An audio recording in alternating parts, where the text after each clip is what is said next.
அருட்பெருஞ்சோதி அருட்பெருஞ்சோதி தனிப்பெரும் கருணை அருட்பெருஞ்சோதி எல்லா உயிர்களும் இன்புற்று வாழ்க கொல்லா நெறியே குவலயமெல்லாம் ஓங்குக.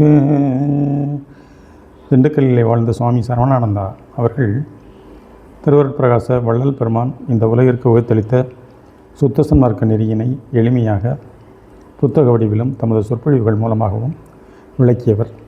அவர்கள் தயா விளக்கமாலை என்ற ஒரு பதிகத்திற்கு உரை விளக்கம் சொற்பொழிவாக வழங்கியுள்ளார்கள். தெய்வ வாழ்வு 52. அவர்கள் சொற்பொழிவாற்றிய நாள் 4/4/1982.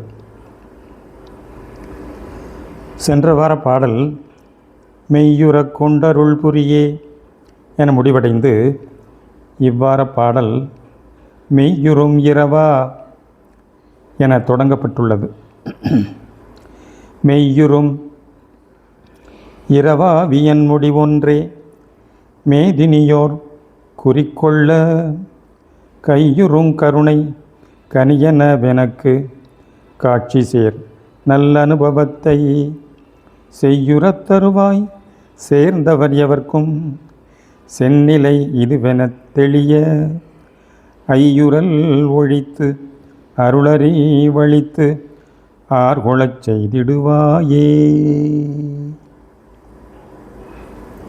இன்று இப்பாடல் நமக்கு சில உண்மைகளை வழங்குவதாக உள்ளது. நாம் கடவுள் உண்மையை அறிந்து அடைந்து அதனை மற்றவர்களுக்கும் எடுத்து கூறி அவர்களும் தெளிவு பெறுவதற்கு இப்பாடல் மிகவும் உதவியாக உள்ளது. இதுவரையிலும் உலகியலார் குறிக்கோள் பிறவா நெறியே. ஆனால் இன்று சுத்த சன்மார்க்கம் கண்டுள்ள நெறி இரவா நெறியாகும். இந்நெறி பொது நெறி, எல்லோருக்கும் உரிய பொது நெறியும் ஆகும்.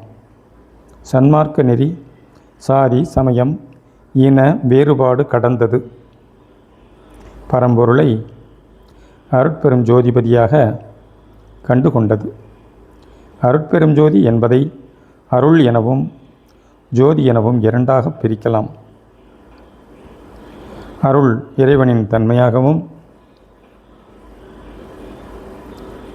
ஜோதி இறைவனின் வடிவாகவும் கொள்ளப்படும்.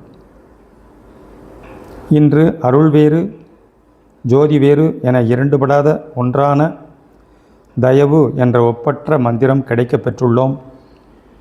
தய என்பது அருளையும் உ என்பது பெருஞ்சோதி வடிவையும் குறிக்கின்றது. சுத்த தயா சன்மார்க்கம் எல்லோரும் ஏற்று பயன்பெறக்கூடியதாக உள்ளது. மெய்யுறும் இரவா வியன் முடி ஒன்றே மேதினியோர் குறிக்கொள்ள என்னும் வரிகளால் சில அரிய உண்மைகளை உணர்ந்து கொள்கிறோம். இரவா நிலையே சத்திய மெய்நிலையாகும். ஆனால் உலகில்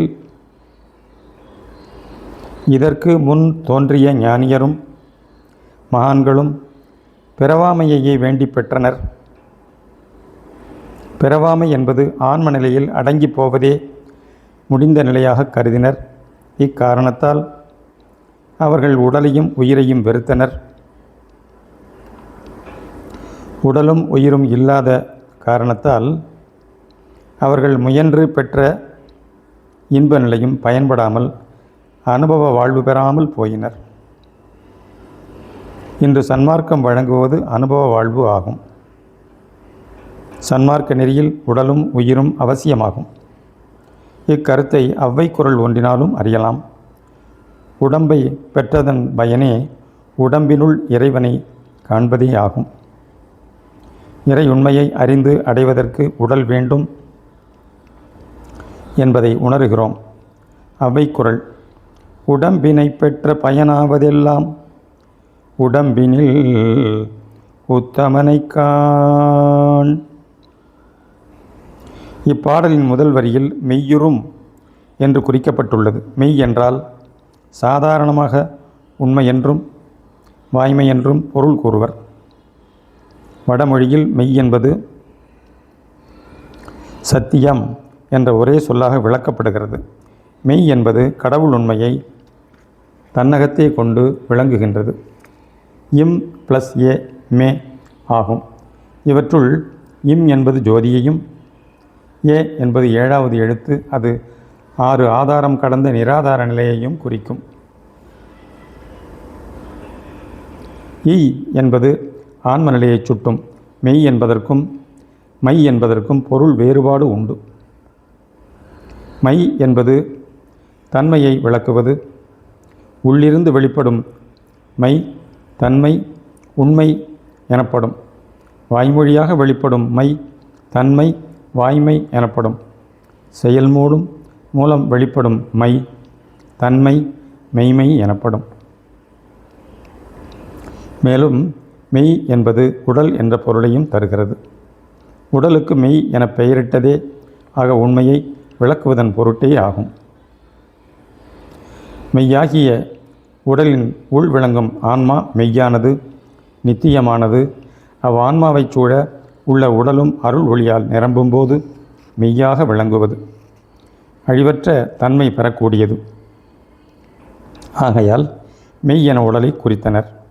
இவ்வுண்மையை அறியாத முன்னோர்கள் உடலை பொய்யென கூறினர். காயமே இது பொய்யடா, காற்றடைத்த பையடா என பாடி வைத்தனர். ஆனால் அவ்வை குரல் ஒன்றினால் மெய்யின் உண்மையை உணரலாம். மெய்யகத்தின் உள்ளே விளங்கும் சுடர் நோக்கில் கையகத்தின் நெல்லிக்கனி. இதனால் நித்திய சத்திய மெய்நிலையாகிய இரவா நிலையையே மேதினியோர் குறிக்கோளாக கொள்ள வேண்டும். மேதினி என்றால் உலகம், பூமி என்ற பொருள் தருவது ஆகும். மேலும் மேதம் என்றால் கொழுப்பு என்ற ஒரு பொருளும் உண்டு. அசுவமேத யாகம் என்று சொல்லுவர். இதன் பொருள் குதிரையின் கொழுப்பை கொண்டு செய்யப்படும் யாகம் என்பது. தவிர மேதி என்றால் எருமை என்றும் மற்றொரு பொருள் உண்டு. எருமை மந்தமான புத்தியுடையது. உலகவர் மேதை என்று சிறந்த அறிவுடையவரை குறிப்பது வழக்கம். இன்றைய உலகம் சிறு புத்தி உடையவரையே மேதை என புகழ்ந்து சொல்லுகிறது. ஆங்கிலத்திலும் தமிழிலும் சிறுமதி உடையவர் மேதை என ஆகின்றனர். ஆங்கில மாதங்களில் சிறுமதியுடையது மே மாதம், தமிழ் மாதங்களில் சிறுமதியுடையது தை மாதம்.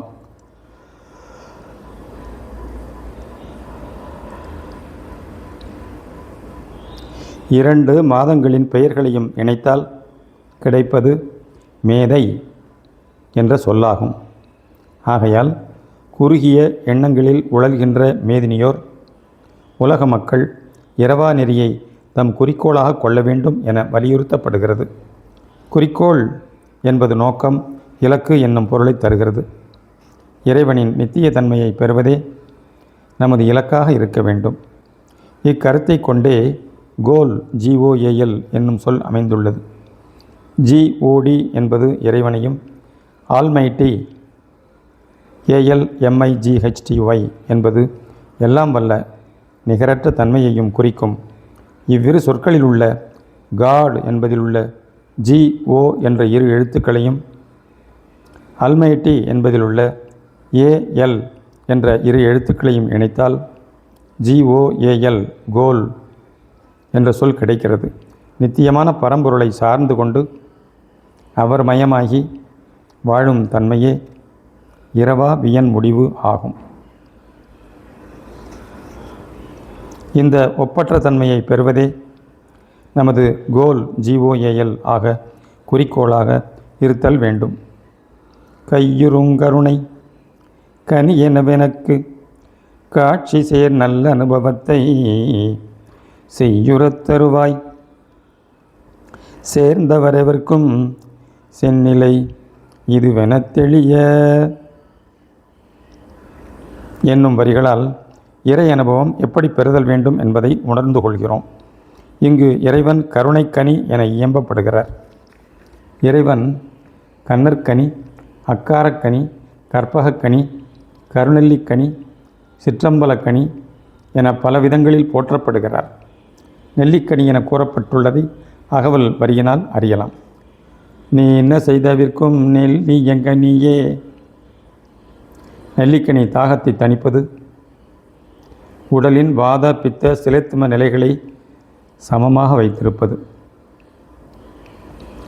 இத்தகைய சிறந்த நெல்லிக்கனி போன்ற இறைவன் இங்கு கருணைக்கனி என வர்ணிக்கப்படுகிறார். இந்த கருணைக்கனி தயவு ஒளியாக நமது சிறநடு சிற்றம்பலத்தை விளங்குவது. உள்ளங்கை நெல்லிக்கனி என்பது போல் நமக்கு உள்ளேயே விளங்கி கொண்டிருக்கின்றது இந்த கருணைக்கனி. இந்த கனியை நாம் கண்ணால் காண முடியாது, மனதால் உணர முடியாது. ஆனால் அருள் உணர்வால் மட்டுமே உணரக்கூடியது ஆகும். அருளே உள்ளின்று உணர்த்தும் போதுதான் காட்சி சேர் நல்லனுபவம் கையுறப் பெறுகின்றோம். கையுறுதல் என்றால் அனுபவப்படுதல் என்பது பொருள். அருள் உணர்வினாலே உணரப்படும் வரையிலும் வேறு எவ்வித முயற்சிகளாலும் தந்திர மந்திரங்களாலும் அறிந்து அடைந்து விட முடியாது. தாம் அறையாக நின்று உணர்த்துவதும் நாம் அறையாக நின்று கலவாமல் கலந்துள்ளதை உணர்வதும் ஒன்றே. தொட்டு காட்டாத வித்தை சுட்டு போட்டாலும் வராது என்பர். இவ்வாறு தொட்டு காட்டுதல் என்பது அருள் உணர்வால் தீண்டப்படுதல் ஆகும். இப்படி பெற்று கொண்ட இன்பானுபவத்தை பிறரும் அறிந்து அடைந்து அனுபவிக்குமாறு உதவ வேண்டும். செய்யுறத் தருவாய் சேர்ந்தவரைவர்க்கும் செந்நிலை இதுவென தெளிய என்பதால் நாம் அருளால் உணர்ந்தறிந்த உண்மையினை நம்மை சூழ வரும் உலக மக்கள் எல்லோரும் அறிந்து கொள்ள உதவ வேண்டும். செய் என்பது உலகம், பூமி என்பதை குறிக்கும். நிலங்களை நன் செய், பொன் செய் எனச் சொல்வதை அறிவோம். செய் என்பது இங்கு இவ்வுலக மக்களை குறிக்கின்றது. செந்நிலை என்பது கடவுள் உண்மையை குறிப்பது. செம்பொருள் எனவும் இறைவனை கூறுவர். நாம் அடையக்கூடிய செந்நிலை இதுதான் என்பதை தெளிவாக இவ்வுலக மக்கள் உணர்ந்து கொள்ள உதவ வேண்டும். அவ்வாறு அவர்கள் உணர்வதற்கும் அருளறிவுதான் உதவ வேண்டும். இக்கருத்தை ஐயுறல் ஒழித்து அருளறிவழித்து ஆர்கொளச் செய்திடுவாயே என்னும் வரிகளால் வேண்டிக் கொள்ளப்படுகிறது. ஐயம் நீங்கி அருளறிவினால் எல்லோரும் உணர்ந்து கொள்ள கருணை பாலித்து அருள்வாய் என வேண்டப்படுகிறது. ஆர்கொளச் செய்திடுதல் என்பதில் ஆற என்னும் சொல் நிறைவு என்னும் பொருளை தருகிறது. பேச்சு வழக்கிலும் மனதார, வாயார, வயிறார என்னும் சொற்களை பயன்படுத்துகின்றோம். இவற்றுள் வல்லின ர எழுதினால் பொருள் வேறுபடுகிறது. மனதார என்பது மனம் நிறைவு கொண்டு என்ற பொருளையும், மனதார என்பது மனம் ஆறும்படி என்ற பொருளையும் தருகிறது. இப்பாடலில் அருளறிவினால் நிறைவு கொள்ளும்படி செய்திடுவாய் என இறைவனிடம் வேண்டப்படுகிறது.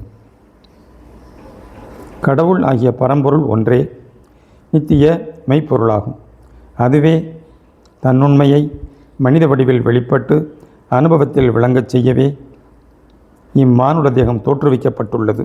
இதில் உள்நின்று விரிந்து விளங்கி கொண்டிருப்பது அந்த மெய்ப்பொருளே ஆம். ஆகையால் இந்த புற உடல் நிலையற்றது எனினும் அக மெய்ப்பொருளின் ஒரு கூறு என்பது உண்மையன்றோ? ஆகவேதான் இவ்வுடம்பும் கூட மெய் என கொள்ளப்படுவது பொருத்தமாம். இந்த புற மெய்யுங்கூட சத்விசாரத்தால் அகநின்று அனகமாக வாழ்வதால் அழியாத மெய்யாகி என்றென்றும் விளங்கும் என்பது சுத்த சன்மார்க்க முடிவு. இன்று உன்னின்று தயவு ஆக அனுபவப்படுவது மெய்யின் மெய்ப்பயனாகும். மலர்க தயவு. அருட்பெரும் ஜோதி அருட்பெரும் ஜோதி தனிப்பெரும் கருணை அருட்பெரும் ஜோதி தயவு.